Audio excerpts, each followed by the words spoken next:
Well, good evening, everybody, to our Team Pagination meeting place where we learn things, we have questions answered, we enjoy each other's company.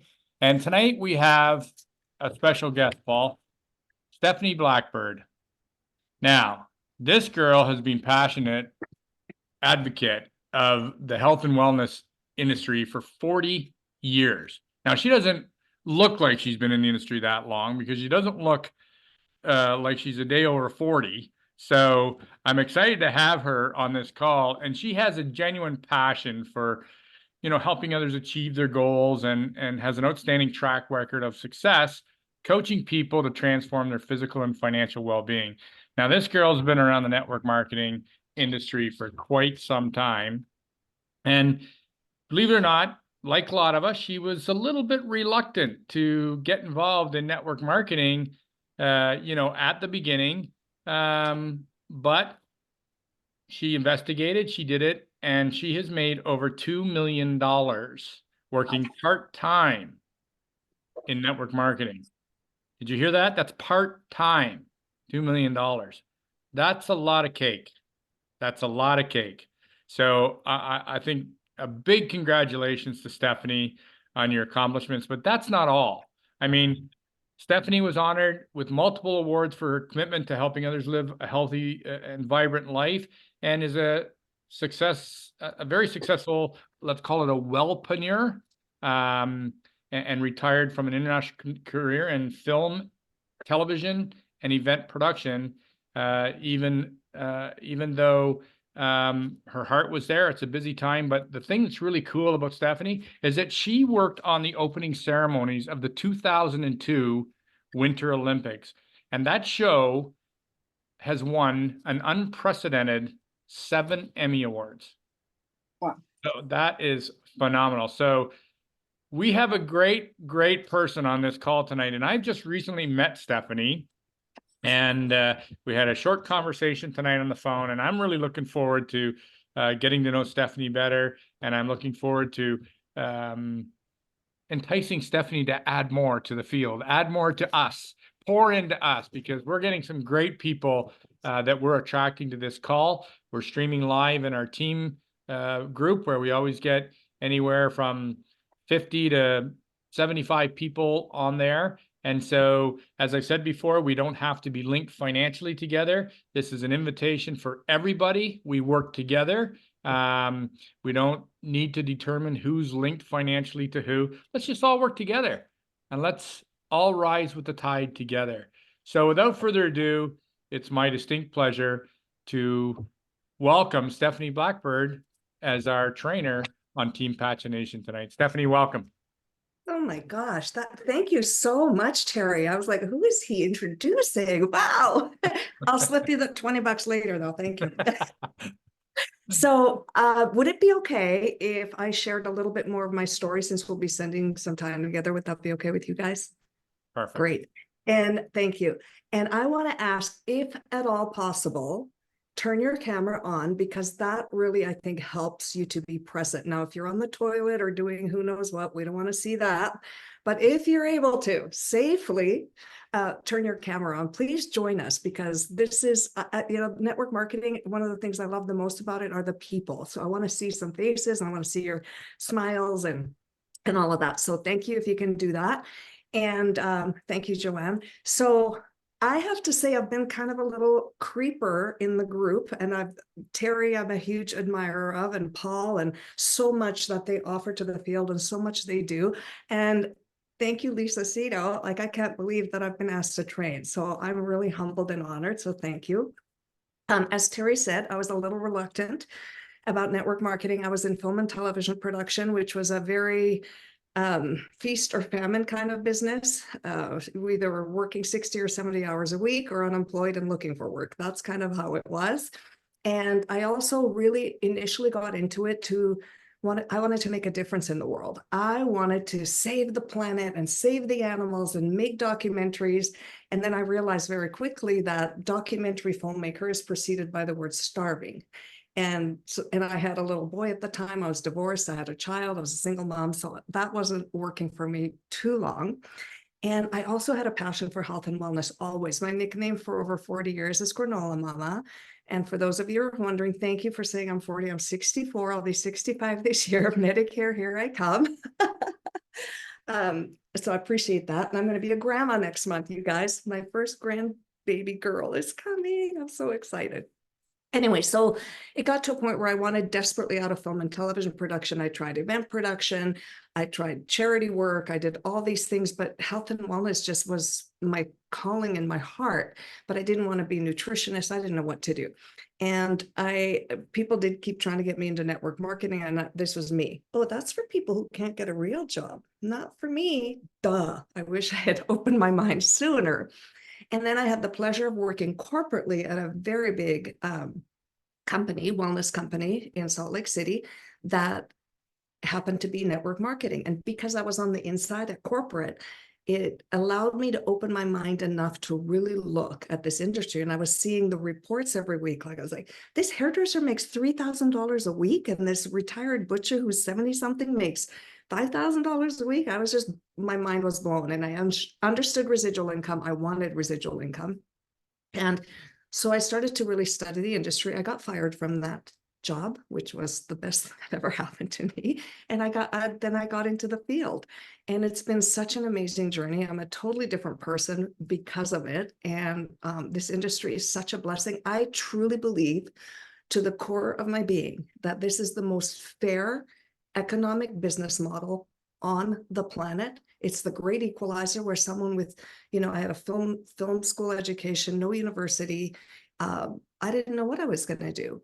I had no retirement plan because I freelanced in film and television. So this has been such a blessing, and living a life of freedom and choice is amazing, and helping others do it is even more rewarding. So that's kind of it about me. I now live in Scottsdale, Arizona. I don't know if you mentioned we emigrated from Prague, from Czechoslovakia. We escaped after the Russian invasion there. So I've had kind of this crazy life, and it's lovely to be settled in a beautiful place.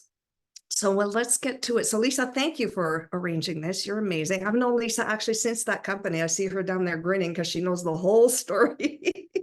She was probably one of the first people I called when I got fired. She was a great leader in that company, and is still a great leader and a dear friend. So this industry has brought so many blessings. The financial is part of it, but the community, the personal growth, and the friendships I've made, that is something money can't buy and never will buy. So let me ask you guys, and if you can chat, let's see some answers in the chat. How many of you are on Facebook or one of the Meta platforms? If you are, just say yes or raise your hand. I can see some of you. Okay, great.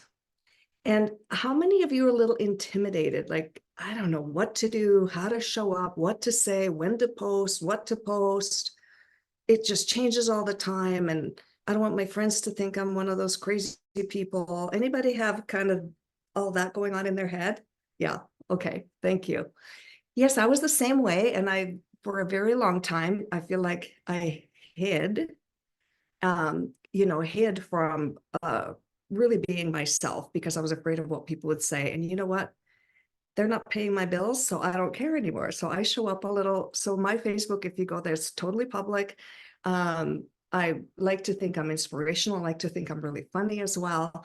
And I just show up as who I am. And one of the great compliments I actually had from somebody when they met me in person, they said, "Oh my gosh, you're exactly like you are on Facebook in real life." And I thought, well, shouldn't that be how it is? Okay, so I'm going to go through a little PowerPoint and hopefully give you guys some tips and tools that will help with, I haven't done this in a while, guys, so bear with me.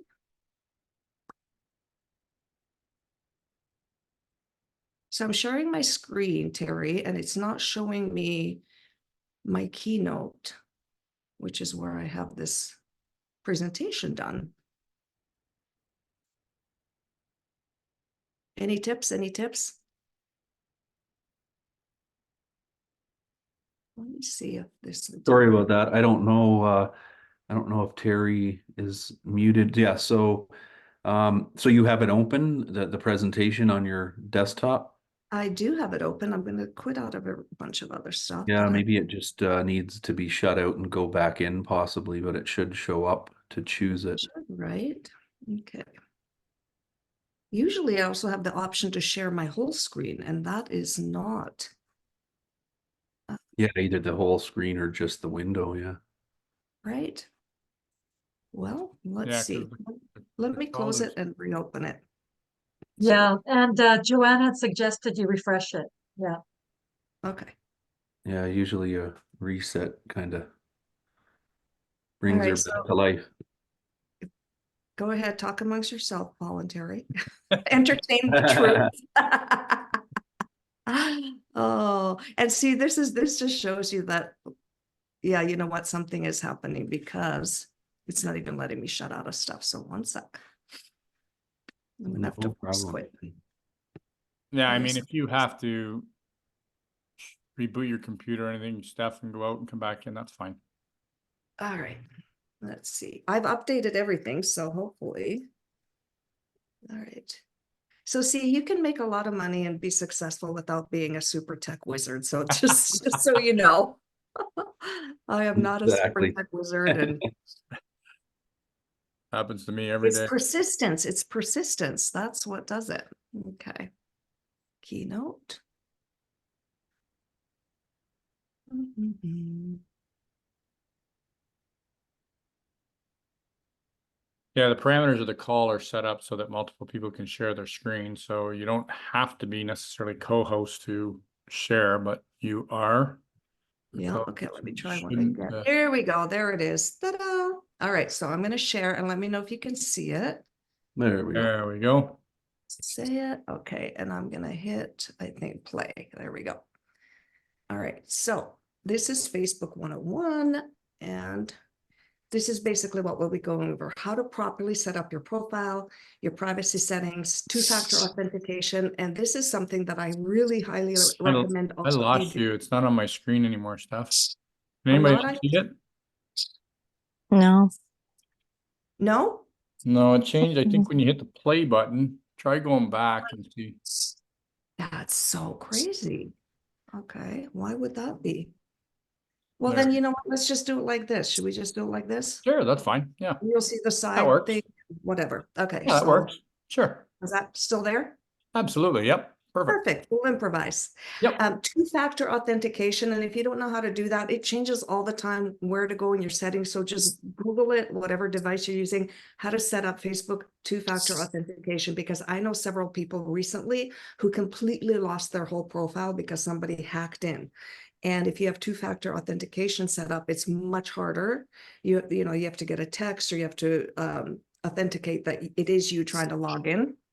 And we're going to talk about a few Facebook statistics, the reason people join Facebook, etc. So here we go. So compelling profile. This is something that, oh shoot, you know what I didn't put in here? I pulled up yours, Terry, as a good one, actually, as an example of a good profile. You want to position yourself and tell your story. People come to Facebook to be social for the most part. And if everything is hidden and you don't talk about yourself and you don't have a picture of yourself, it's really hard to make connections. So share about your life and your lifestyle. And are you an expert at something? Maybe you have expertise in crock pot cooking. I don't know, whatever it is, like add value to people. Do fill out your about section. This is where you tell your story. I get so many friend requests pretty much every day, friend requests. And the first thing I do is I click on their profile and click on their about section. And I can't believe how many people don't have anything there. It's like coming up to someone and say, hey, I want to be your friend, and then walking away and not telling them about anything about yourself. So complete as many sections as you can, because I think it'll also help you connect with a bigger network of people. Facebook will show you as a suggested friend to people with like interests and things that you have in common. So really important to do that. Okay, have a well-lit photo of your face. It doesn't have to be a professional photo. Most of mine are just selfies, actually, on my profile. And I'm probably going to offend somebody, but it's not cat book, it's not dog book, it's not your whole family in the profile. That's another thing. When somebody sends a friend request, I want to know who is that person. And if they have 5 people in their profile photo, I'm not sure which one they are that's friend requesting me. So I think that's really important.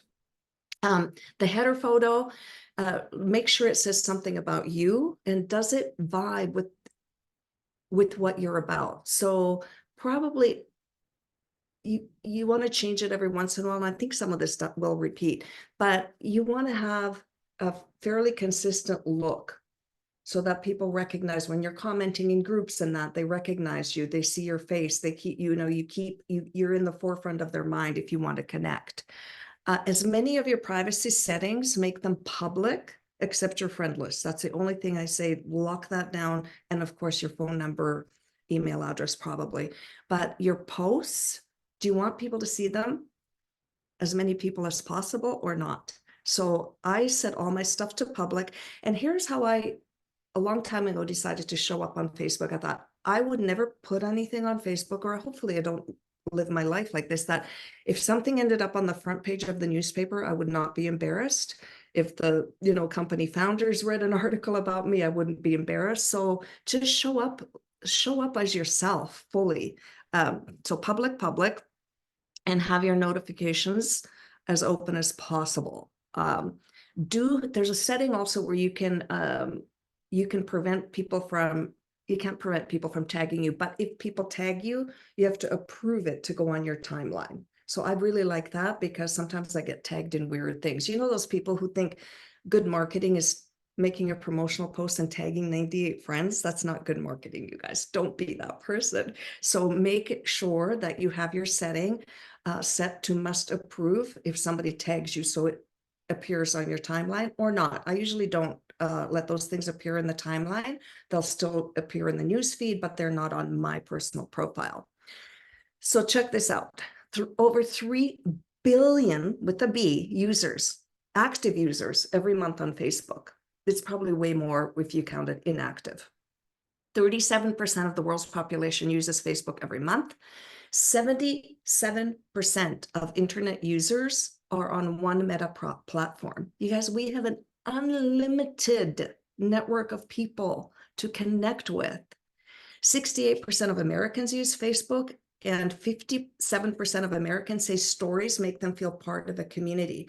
And I have to tell you, I've developed some really cool friendships, virtual friendships, but through stories, through people just sharing their life and sharing about what's going on, and sharing, I have a friend, she's actually married to quite a well-known guy that I also know, but we've become virtual friends, and she shares about her chickens and her garden and her son's birthday and all the things. So if you don't have any safety concerns, of course, there are some people who have to have their Facebook locked down. I understand that. But if you want to market on Facebook, be as public as possible.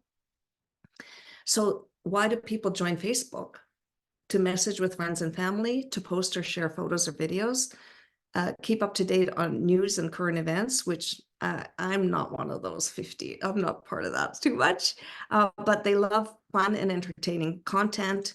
And look at this, follow or research brands or products. You guys, people now will go to Facebook as much as to Google to look up a brand or something that they saw a video about.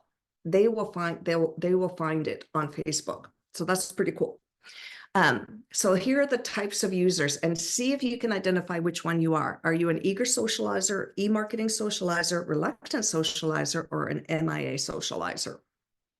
So the eager socializer, that's me. I have a follow button. I have a friend request button. Some people have that turned off, but why?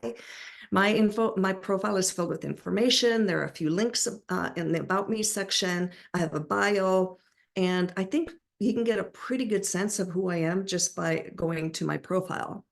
And I actively post and share. Now that's critical. And when I say share, I don't mean share all the games that you're playing. I don't mean share all the recipes that you see. As far as the Facebook algorithm, people who just share links or share other people's posts or share other stuff almost never get shown in the newsfeed. And I don't know why that is, but Facebook wants original content. So they want your pictures, they want your words.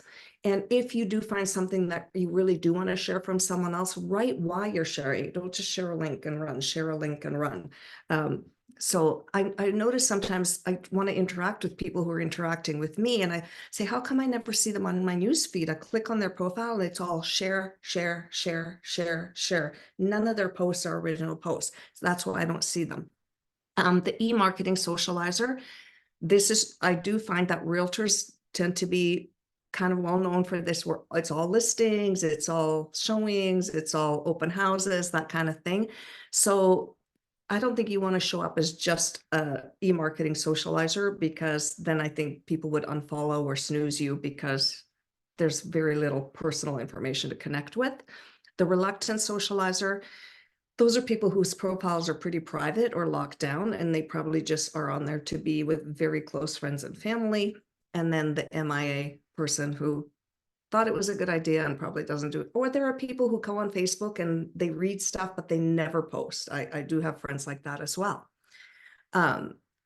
So people's pictures on your Facebook profile and the content of the profile should reveal their agenda. So if you go take a peek, you will know, and sift and sort, and you will be amazed if you even go to your own friend list. I take, when I sign someone up who wants to build the business and we're making the list of people to contact, we go to their friend list. They've forgotten half the people that are on there. Oh my gosh, oh, that's right. That's the person I went to high school with. Or it's a great memory jogger to go through your friend list and connect. Okay, so I think we already did this. Yeah, we did that. That's repetition. This might be on there twice. Okay. Tell your story, fill in your about section. Yeah, it is in there twice. So here's what likes and comments do. Some people are too shy to comment, but they will like. So pay attention to that. If you post an interest generating post, for example, I did a story about the sleep patch, and anyone who reacted to it or commented, I messaged, how is your sleep? I know that's a problem. So likes and comments are the start of a conversation. Also be sure that you go and like and comment. Don't be the person who just posts and doesn't interact with other people. That's like if you walked into a party and we're holding up a sign about what you do, but you never talked to anybody. So you just walked through, showed what you do, and left. So have those conversations, interact. So Facebook birthdays are a great way to connect or reconnect with people. Ask them questions, wish them a happy birthday. What did you do to celebrate? What are you excited about for next year? What are you going to do now that you're a year wiser? You won't believe the conversations, questions like that will start with people. So, okay, we did pretty well. I wanted to wrap a little early, so we might have time for questions, but that's up to Terry. But the biggest thing is being consistent. Don't show up once a week to post. If you want to use social media, you have to think of it as really, if you had a store, would you open your store every day, or would you just show up maybe once a week or once every couple of weeks? You have to show up. You have to add value. Don't make it just about promoting or pitching. And we have such incredible solutions with this company that I can tell you, if you're paying attention to what your friends are posting and talking about, and if you're in your stories and if you're messaging people, they will express a problem that we might have a solution for. And don't pounce on people, be interested more than interesting, and start those conversations and see if that there's a way that we can help. So that was pretty fast, but Terry, I don't know if we have time for questions. You tell me. No, that's great. I 100% agree with what you said, Stephanie, about, I would say that in all honesty, I've built 95% of my business on social media. In 2014, I did not want to be on social media. My daughter set me up an account and I was going to kill her. I didn't want people to know what I was doing. But when Paul was the same way. We both got into this industry at the exact same time, back in 2014, and both of us said the same thing. What's this Facebook crap? Like, we don't know. And you get to that point where you kind of want to be private, but you got to overcome that. And you got to get to the point where this is your store, like you said, and consistency, because people aren't buying products from you, they're buying you. And you got to create your brand. What's your brand? And Stephanie, do you remember the system called 10-4-1? I don't. So 10-4-1 was a system that Paul and I have taught, that we learned at another company, which I'm sure you're aware of. And it's 10 posts a week, basically on who you are. What do you like to do? Do you like to run? Do you like to cook? Do you like to sleep? Do you like to be goofy? Do you like to sing? Whatever. 10 posts a week of your brand. What's your brand? And then 4 posts a week of something that creates curiosity with regards to what you're doing in your company without saying the company. And then 1 post a week, so 10-4-1, 1 post a week that would be like a power post with a picture of maybe a home party or an event, or can't believe I'm getting together with all my teammates. This is so fun and rewarding, something like that.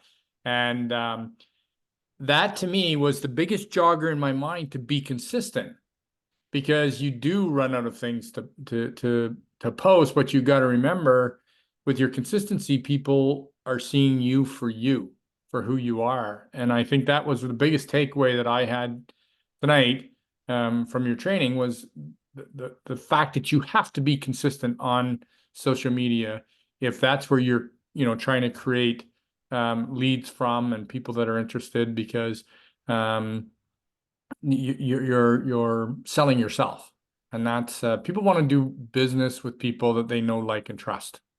And that's how you can create that. So fantastic training. Listen, does anybody have any questions for Stephanie? I want to just say one thing, Terry, please, to what you said. It's so true. The 10-4-1, I do remember now. I thought you were meaning approaching people, but is you don't want to make 10 posts in one day. It used to be you had to post about 8 times a day to stay relevant on Facebook. Not anymore. 2 posts a day is plenty. If all you can manage is 1, do 1. But you have to be there every day.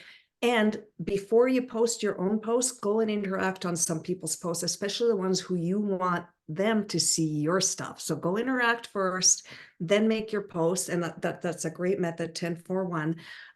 And don't post any more than, always have at least 5 hours between your posts, because you can make a wonderful post, be getting lots of interaction, then you right away you make another post, then they're competing with each other and they drop in the algorithm. So just be cognizant of that, and go check out your profile. Go look at your own profile as if you were a new connection, and see how you show up for yourself. Is that how you want to show up for others? That would be an assignment I would give to everyone.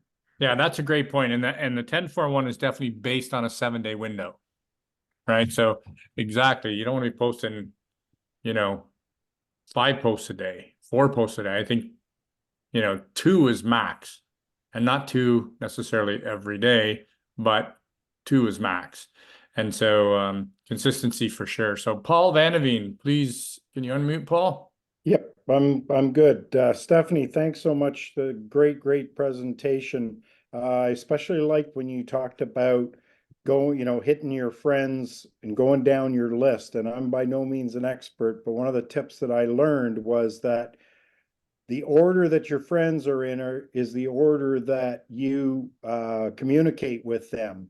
So if you want to reach out to new people, go right to the bottom of your friends list and start working your way up, because those are the people that you haven't heard from or haven't had any kind of interaction with for a long period of time. So great point there. And yeah, I've been doing a lot of that, but I'm going down to the bottom, and all of a sudden some of those people you won't like, there won't be any response at all. And other people, they'll start up a conversation with you again. So thank you. Yeah, that's a great tip, Paul. Thank you. And, there are people you discover that maybe aren't even on Facebook anymore. So just unfriend, or sad to say, there are people who have passed on that I didn't know, I hadn't heard. So you want to clean up your friend list as well and make room for those new connections and keep it vibrant and going. Yeah, exactly. Question on the feed. Your thoughts, and the question is, but I'd love to hear your thoughts on this. Can we make our own personal Super Patch Facebook page as opposed to your personal page? What's your I think thoughts on that? That's a compliance. That's more of a compliance issue, isn't it? Because there are certain things we're not allowed to use the company name, as my understanding, in pages. As long as you have independent associate attached to it. You can? Yeah. Okay. Then, you know what? If you already have a good, vibrant, healthy Facebook profile and you have time to run a page, it's a lot of work. Facebook tends to not show people page posts unless they're paid for or boosted or you run ads. However, I have gotten customers by having a local page like XYZ Company Independent Associate Scottsdale. So because people are searching. So just make sure you run it through compliance and know that you will not get the same kind of interactions as you will on your personal profile. Perfect. And what I always say about that too, about the page, great job, Stephanie, is yeah, a page is normally a lot of the connections on the page are already on your timeline, and then they end up being on this page, and then you post over here on your page, but then you also post on your profile, and then now they're almost getting double hit. Now you're scrambling to make sure you're current in that page, and it's just a lot of work. I say merge the two. It's what Terry and I did. This is who I am. This is the lifestyle I have. This is what I do as a business. Love it or leave it. One profile, one thing to take care of, and it's all encompassing because it is a brand of you. You're trying to sell the trust and the relationship. So having all those things, trust me, I got rid of them long ago. So Yeah, Paul, I've never been a fan of a separate quasi business page. I mean, I'm building the brand of me. You're building the brand of you. And, you know, a lot of people don't do it because to a certain degree, I think people are almost ashamed of what they're doing. And I'm like, I don't ever want to be ashamed of what I'm doing when it comes to, I want to be proud of what I'm doing. And my own profile will be the best place for me to demonstrate that, not on some page. And so I would advise people against having, you know, a page. Now, it's different if you're talking about starting your own team page, like we did with Team Patchination. That's a group, though. That's a different. That's a group. Yeah. piece. So Yeah.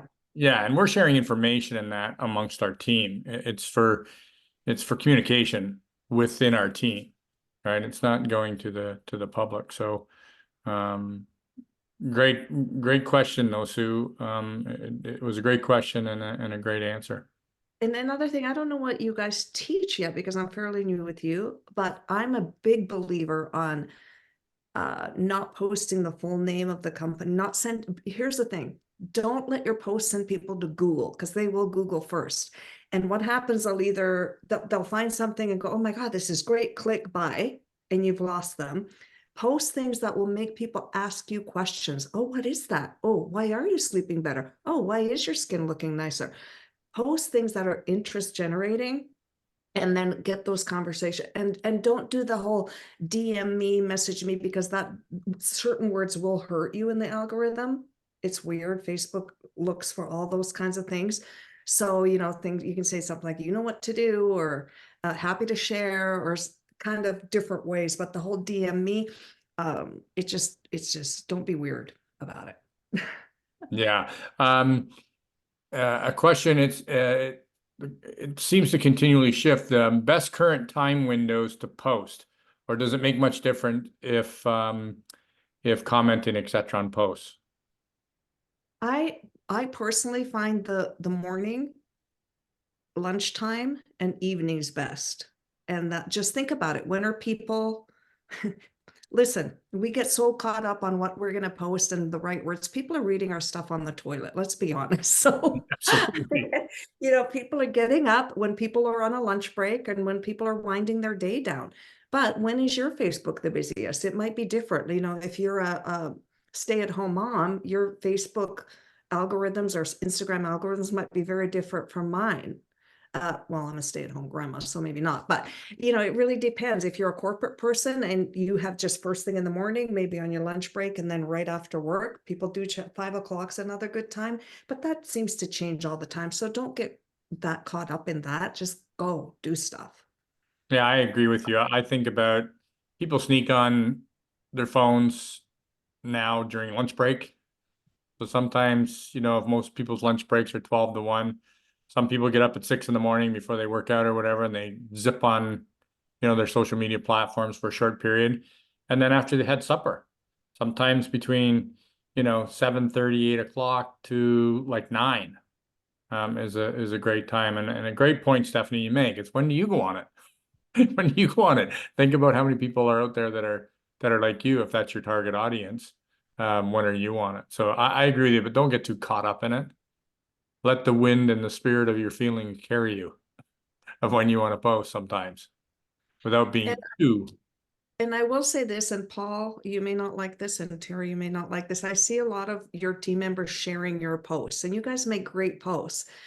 However, do you want your friends to buy from these guys or from you? So if you're Great point. inspired by what they wrote, I'm not saying copy paste it. We don't want to copy paste somebody else's words, but go, oh, what could I say? That's a great post that Paul just made. How could I adapt that and share with my audience and my friends?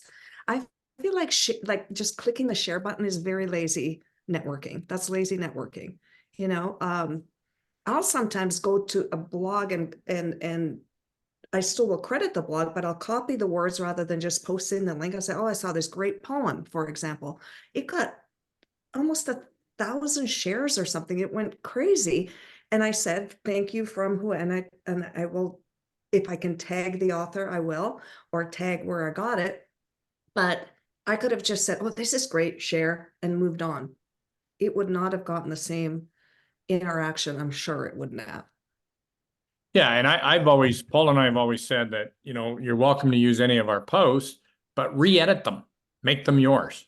Take the concept of what we're posting and make it your own, right? Because again, I don't need to be flattered. Paul doesn't need to be flattered, but you need to do it the right way. And you're creating your brand, not mine or Paul's.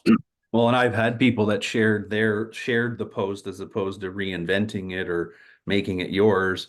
Those people reach out to me for product, and good thing I've caught the mutual friend or whatever it is to shift them back to, well, no, you know, you want to buy it from this person, but yeah, that'll happen. So yeah, by no means do we mean hit the share button. We just mean use the post if you want, just tweak her a little and actually Yes, post definitely it. give it your own words. And Yeah. even with photos, guys, let's say Paul shared a picture of himself holding the patch or just the patch in his hand. The algorithm knows it's not from your phone, that it's not a picture you took. Don't ask me how this technology works, but if I take somebody's photo, save it, and then upload it, and especially if it's a really like the company photos and that, they don't do as well. If you take your own picture, hold your own patch, put it in your own hand, you know, Mhm. it really does make a difference. Another question, what about a wellness group as a page? Just like a generic wellness group, do you mean? Yeah, Carol Remkem is asking about the question is, what about a wellness group? Could be generic. I'm not sure. Carol, are you on? Can you unmute? Don't know whether she's still here or not. Let me just see if I can find Carol. I think Carol's page is more. There she is. Hi, Sorry, Carol. I don't have good lighting and I'm not really in a good place, but I wanted to, so I started a wellness group like 5 years ago, and that's where I put my customers. So like on a daily basis, I post either a testimonial or information about our patches. It's a place I feel like I can do more than one post a week. about our product and update them and so forth. So I just wondered what your thoughts were, Stephanie, on having a group like that. And it's called Rumkuma Wellness. No, I think wellness groups are great. I don't know how yours is doing. Ours all kind of do you remember when Facebook actually had an app for groups? It was a separate app for Facebook groups. That's when groups were rocking and rolling. It was interactive, busy. You could drop a before and after, and 5 people wanted to sign up. For the most part, groups are a little stagnant. If you have a good, vibrant one, great. But you never know. Like I still post in mine. Okay. Very few interactions, but once in a while I'll get a message. Oh, hey, what about that sleep thing you were talking about? I actually am a community manager for a group for an author of over 350,000 people, and you'd be shocked at how little happens. It's weird, but people are seeing stuff. I think they're just not interacting as much. So, okay. if the group works for you, and message people in the groups also. That's important to have private messages going as well. Hey, did you see the da? Because the algorithm isn't showing groups as much anymore as they used to, for sure, because they had to make room for all the ads that Facebook is showing us now. That makes sense. Okay, thank you. I appreciate sorry, that. I didn't mean to center you out there. No, make you come No, on. I'm like, oh my gosh, I have this place I put my computer when I need decent lighting, but I wanted to address that question. So I don't care what I look like or what the lighting's. I got my question answered. You always look great, Carol. Don't ever kid yourself. But I just wanted to make sure your question was answered properly. Yes, I appreciate that. Well, we had Stephanie here, that you got the answer that you were looking to get. So thanks for jumping on. I appreciate it. Yep. And Joanne. Yes, hi.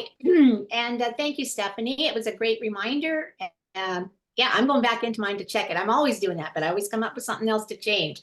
Something I learned today from a group I was in, she is actually a coach, and she was saying that Meta, as of April the 22nd, is going to be closing down Facebook groups.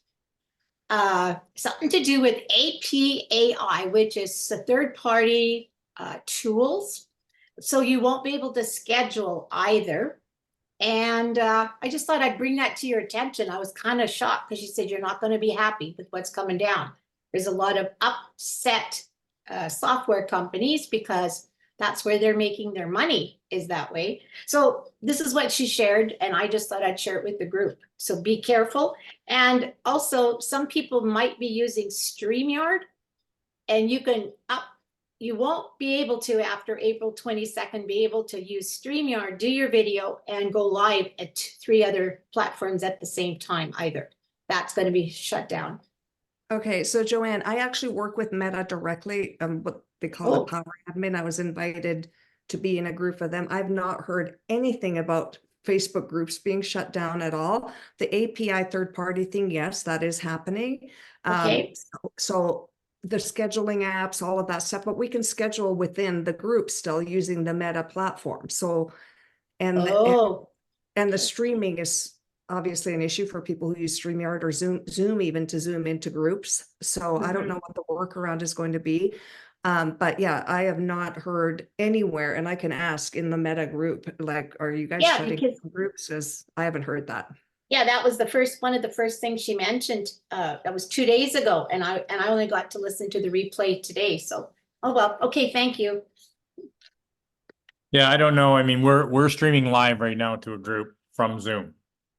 So, but it is a third party thing. The API thing, that is true. But I'll put out some feelers, and I've not heard one peep that Facebook groups are getting shut down at all. Yeah. In fact, I think they want to start advertising in groups, so that would be crazy for them to do that. And I am going to have to wrap up because I have to go get ready for pickleball, which I can, by the way, not from pickleball, but I tore my labrum. I had a sprained neck. I had a frayed rotator cuff. I tried I tried dry needling, acupuncture, physical therapy, chiropractic, e-stem, injections, all kinds of things. And I was out of pickleball for 3 months. And thank you, Lisa, for reaching out to me. And listen, the patches didn't work for me right away. I read all the testimonies, like slap a patch on, hallelujah. Like that wasn't me. but it suddenly about 10 days in, I'm like, oh my God, babe, I can move my arm, I can raise my hand, I can move my neck. So I'm so excited. I get to play pickleball again. Thank you, Lisa. Thank you, Super Patch. Well, thank you very much, Stephanie, on behalf of the field here, on behalf of everybody on here. Did you guys get a lot from that? Give me a thumbs up if you got a lot from that. Good stuff. I'm glad to hear that. I will have the recording up very shortly. And don't forget to start being professional inviters right now and get people on our call tomorrow night for our opportunity call at 9 p.m. Eastern, where our dear friend Lisa Cito will present again tomorrow night. So thank you all for being here. Stephanie, thanks again. Great training. I'll have the recording up very shortly. It will be placed in this team page, Team Pagination again, and it will be in the guides, the guides tab within the group under recorded calls. So thanks again, everybody. Have a great night, and God willing, we'll see some of you tomorrow night on the same Zoom. Talk to you soon. All right. Bye for Thank you, now. everyone. Thank you. Thanks for Good night. Everybody. Night, Thank thank you. you. Good night, everybody. Good Good night. night.